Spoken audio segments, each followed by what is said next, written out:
Hello friends, welcome and welcome back to my channel. तो आज हम पढ़ेंगे process of nutrition in humans, मनुष्यों में पोषण की प्रक्रिया।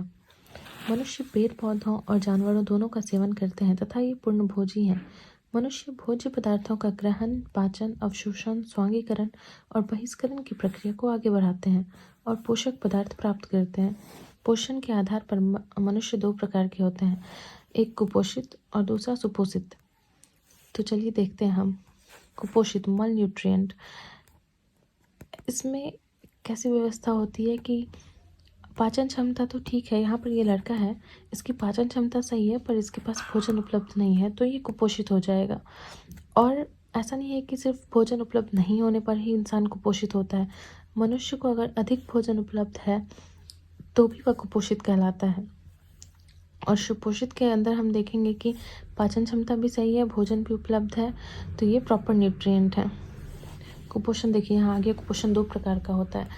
एक अभाव की स्थिति, भोजन या पोषक तत्व मौजूद नहीं होते हैं और अभावजन्य बीमारियां हो जाती है, जैसे मैरास्मस, स्कर्वी, सूखा रोग। और दूसरा है अधिकता की स्थिति, भोजन बहुत ज़्यादा मौजूद होता है, जैसे मोटापा। अगर कोई इंसान मोटा है तो वह प्रॉपर न्यूट्रिएंट नहीं है, वो भी मल न्यूट्रिएंट के अंतर्गत आएगा। नोट में हम देखेंगे मनुष्य में विभिन्न भोज्य पदार्थों के आधार पर अलग अलग प्रकार के पोषक तत्व प्राप्त होते हैं, जिनका निश्चित मात्रा में होना आवश्यक है। कम और ज़्यादा होने पर कुपोषण की स्थिति उत्पन्न हो जाती है। हमने देखा था कि अभाव की स्थिति में भी कुपोषित हो रहा था मनुष्य और अधिकता की स्थिति में भी मनुष्य कुपोषित हो रहा था। तो वही यहाँ पर कहना चाह रहा है कि कम और ज़्यादा होने पर कुपोषण की स्थिति उत्पन्न हो जाती है।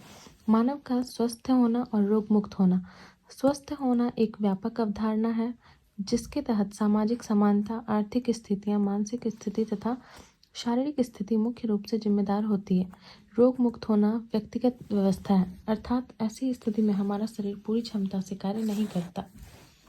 हमारे स्वास्थ्य के लिए आवश्यक तत्व: कार्बोहाइड्रेट, वसा, एमिनो एसिड या अमीनो अम्ल, प्रोटीन, विटामिन, खनिज लवण तथा जल। तो हम इस सबको आगे एक एक टॉपिक करके नेक्स्ट वीडियो में पढ़ते रहेंगे। तो चलिए हम देख लेते हैं कि ये सब हमें कैसे प्राप्त होता है। ये सब हमें भोजन से प्राप्त होता है। जैसे कि मैंने यहाँ बनाया है भोजन में, जैसे फल, दूध, दाल, रोटी, चावल, पनीर, दही, मांस, मछली, अंडा। ये सब हमें इससे हमें देखिए कार्बोहाइड्रेट, वसा, एमिनो एसिड, प्रोटीन, विटामिन, खनिज, ये सब चीज़ मिल रहा है भोजन से। और चलिए देखते हैं कि इस सब से हमें क्या मिलता है। कार्बोहाइड्रेट का क्या काम है? कार्बोहाइड्रेट से हमें ऊर्जा मिलती है, वसा से भी हमें ऊर्जा मिलती है। एमिनो एसिड और प्रोटीन का काम है कोशिका का निर्माण करना, मरम्मत करना, वृद्धि व विकास करना। हमारे ग्रोथ में प्रोटीन और एमिनो एसिड जिम्मेदार होता है।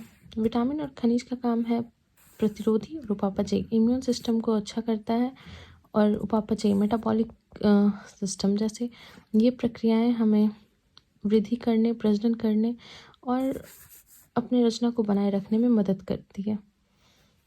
तो अब आगे हम एक एक करके इन सबको पढ़ेंगे अगले वीडियो में, ठीक है? तो आज के लिए बस इतना ही। Thanks for watching.